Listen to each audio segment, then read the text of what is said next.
Welcome back to Jersey Matters. There is a hiring crisis in New Jersey right now and across the country as many small businesses, especially restaurants, are not able to get their employees to come back to work. But not restaurateur Tim McCloone, who owns several restaurants in the state. He found a solution weeks ago.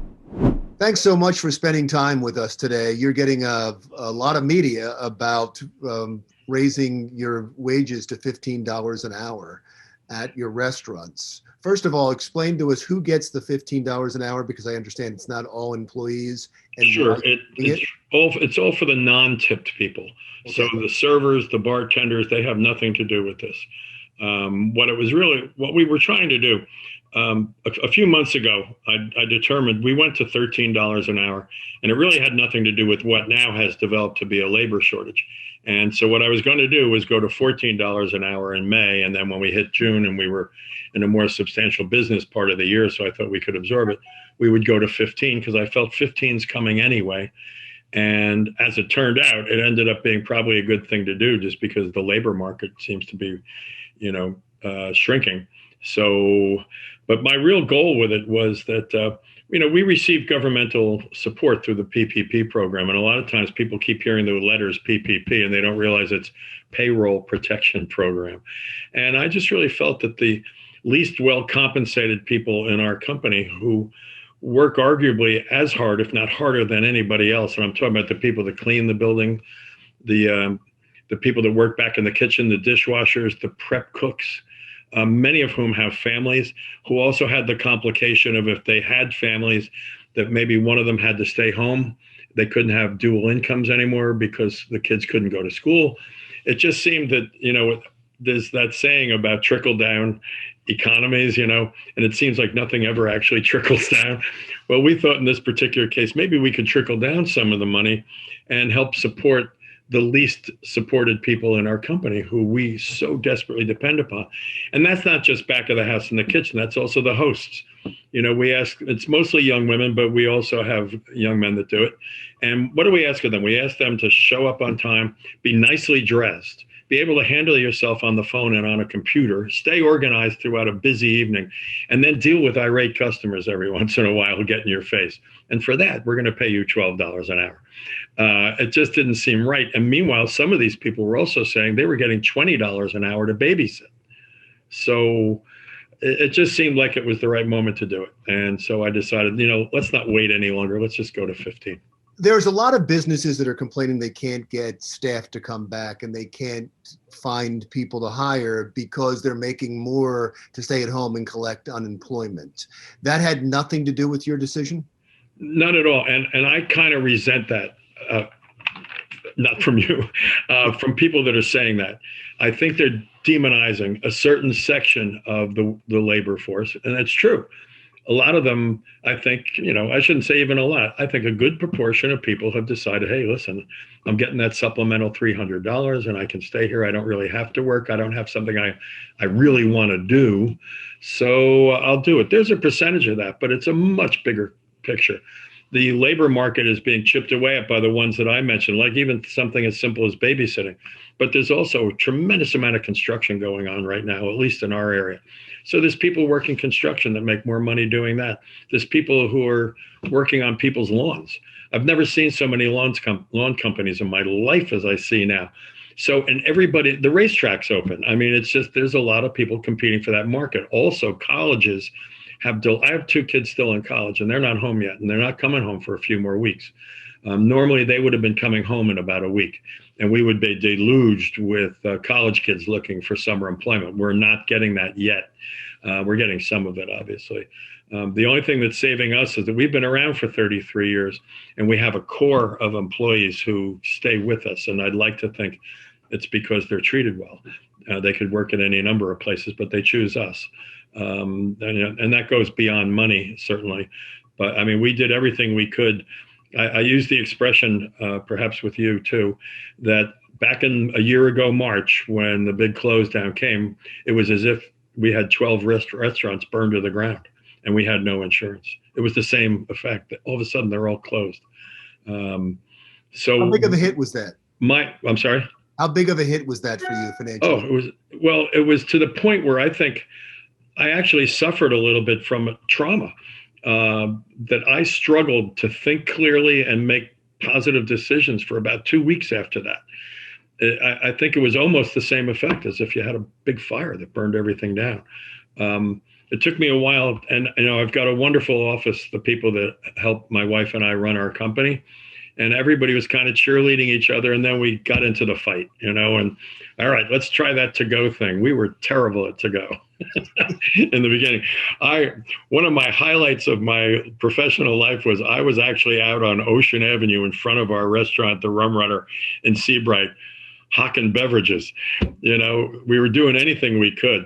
But then we figured out that to-go, all right, here's how it works. But it wasn't a big part of what we do.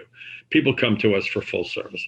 But then the first PP came along, and then we could open up outside. And we had a mostly terrific summer. We lost 3 places permanently, but they were underperformers anyway. And so, okay, we're back. And then we had magnificent weather. I mean, we will never see that again. I use the example last July, the sun came out 29 of the 31 days. And the 2 days it didn't, we didn't get washed out. When that hurricane came through in early August, we were open by 4 o'clock. Nothing bad happened. I don't know that we'll ever see that kind of weather again, but it pushed us forward into the fall. But here comes the fall, and before you knew it, business dropped off precipitously. But then the second round of PPP came, which enabled me to be speaking to you today because we're still in business. We feel without it. Let me interrupt you for a second. Without it, you would have been out of business? Absolutely. We could not have gone forward, or at the very least, we would have made some really hard choices. Do you close down a whole bunch of places and put a whole bunch more people on unemployment? It would have been a really close call because this past January and February business was terrible, the worst it's ever been, because we were still under restrictions of it got to 50% inside, but you can't do it on 50%, right. Particularly in a time of year when you're only doing 2 nights a week anyway, Friday, Saturday in the summer and the winter. Have you been able to bring everybody back? Yes. You brought everybody back, and you had no problem. The only place we're really struggling is bartenders, because the bars have not been open.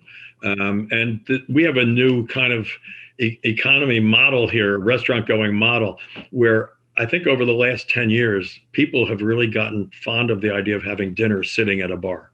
Not that it didn't exist before, but it's a thing now.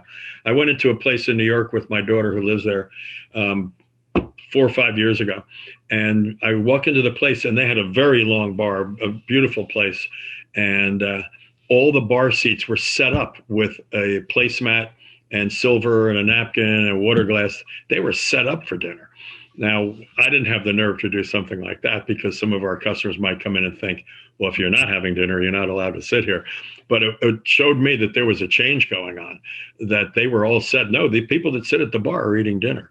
And when my wife and I go out, whether it's our places or other places, we tend to sit at the bar and eat dinner.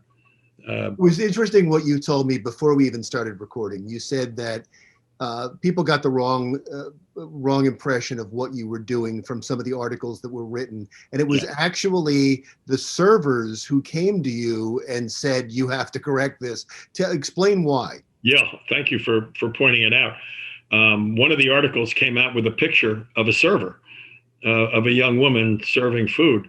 And so it gave the people that read the article the idea we were giving $15 an hour to the servers. They don't need it. They still make $3.13 an hour, which is almost nuisance money to them.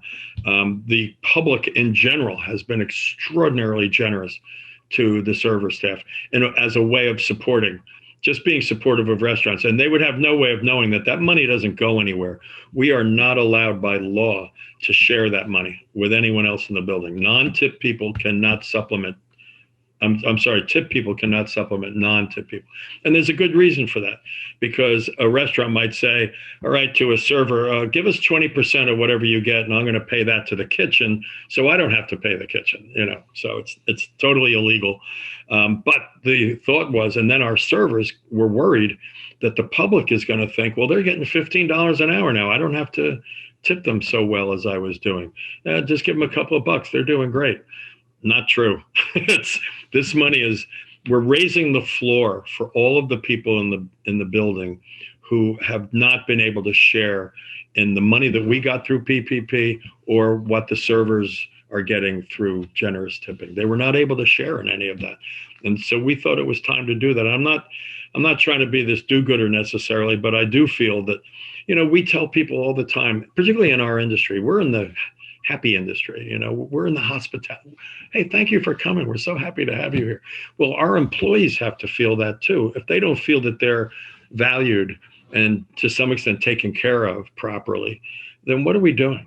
And as it turns out, I think it's going to give us a more stable workforce, because everybody in this industry is struggling to find people. Oh, you're right. Amusement parks, every place.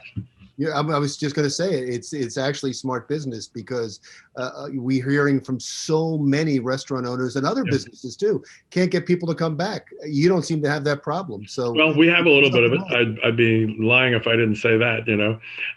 We're looking to, just like everyone else, but it's not critical to us right now. We're pretty good, but we certainly need another 100 people to come work for us. Oh, really? Over the course of all of our places, because we have 12 places that'll be operating. Well, people know where to go for a job now. Thank you so much. I really appreciate your time. Well, thank you too. And I appreciate your helping us explain that to people, because it really was a misconception. And a lot of our employees, our servers, were worried that it was going to have a negative effect on them. And we want to make sure that that's not the case. We're just trying to help all the other people who support them, in essence. Like I said, whether they clean the building or whatever they're doing for us, or greeting the customers, cutting poultry in the back. I mean, they all need to get some more money in this current times. But thank you for having me. Sure. Thank you. New Jersey restaurateur Tim McCloone, next on Jersey Matters. Residents across the nation are throwing away their masks following the new CDC guidelines, but not here in New Jersey. We'll have the story coming up next on Jersey Matters.